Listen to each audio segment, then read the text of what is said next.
tere, mina olen Paavo Otsus.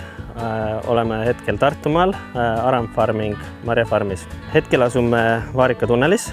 Lisaks vaarikatele kasvatame ka maasikaid, herneid, mustsõstart ja ka õunu.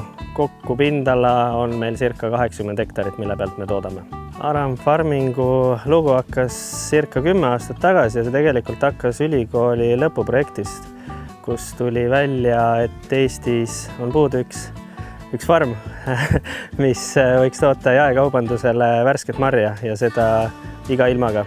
Meid teeb eriliseks see, et me kasvatame oma toodangut enamasti katmikalal ehk kiletunnelites ja tänu sellele suudame korjata marju iga ilmaga, isegi vihmaga ja suudame tagada jaekaubandusele jätkusuutliku tarneahela. Kui me alustasime, olime meie esimesed tegelikult, kes hakkas kasvuhoonetes üldse kasvatama marju. Et praegu on tootjaid lisandunud, aga suures mahus neid ei ole, et paljudel on siin 1 tunnel või 2 tunnelit, et meil on selline 80 000 ruutu kuskil katmikalal ja tänu sellele me oleme natuke innovaatilisemad kui teised. Et osa maasikatest meil kasvab ka kasvulavadel ehk maas meetri kõrgusel, et seda oleks lihtsam korjata, et seda oleks lihtsam kontrollida, mis läheb sisse, mis tuleb välja sealt. Kui rääkida keskkonnasõbralikust, siis kiletunnelite olemasolu on üks selle näide tegelikult, mitte küll see kile ise, mis seal peal on, aga tänu sellele, et ta on katte all, vähendame meie pestitsiidide kasutamist. Lihtne näide on see, et kui väljas vihma sajab, siis mari läheb hallitama ja teda peab taimekaitsega töötlema, et ta päris maha ei mädaneks, siis kiletunnelites seda probleemi ei ole, et me üritame aasta-aastalt järjest vähem kasutada taimekaitsevahendeid. Marjafarmis töötab meil keskmiselt 50–80 inimest olenevalt hooajast.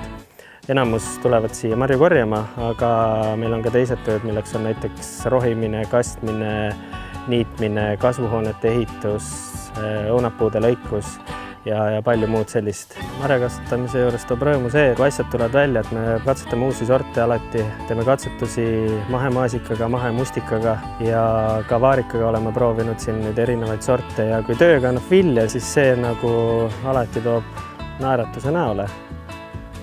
Meie kõige suurem sõber ja ka vaenlane on ilm. Sellel aastal oli eriti kuum suvi ja palju lihtsalt kõrbes ära. Et kui sa näed seda tööd ja vaeva, mis pannakse kevade algusest peale ja siis suvekuudel võtab selline kuumus pool saaki ära, siis see teeb nagu kurvaks. Rimiga on meil tegelikult selline väga eriline side, sest kui me alustasime tootmist, siis Rimi oli meie esimene partner jaekaubanduses ja see oli 2013 aastal. Et tänaseks võite Rimi lettidelt leida palju erinevaid meie tooteid ja panen kõigile südamele, et helistage ikkagi Eestimaist.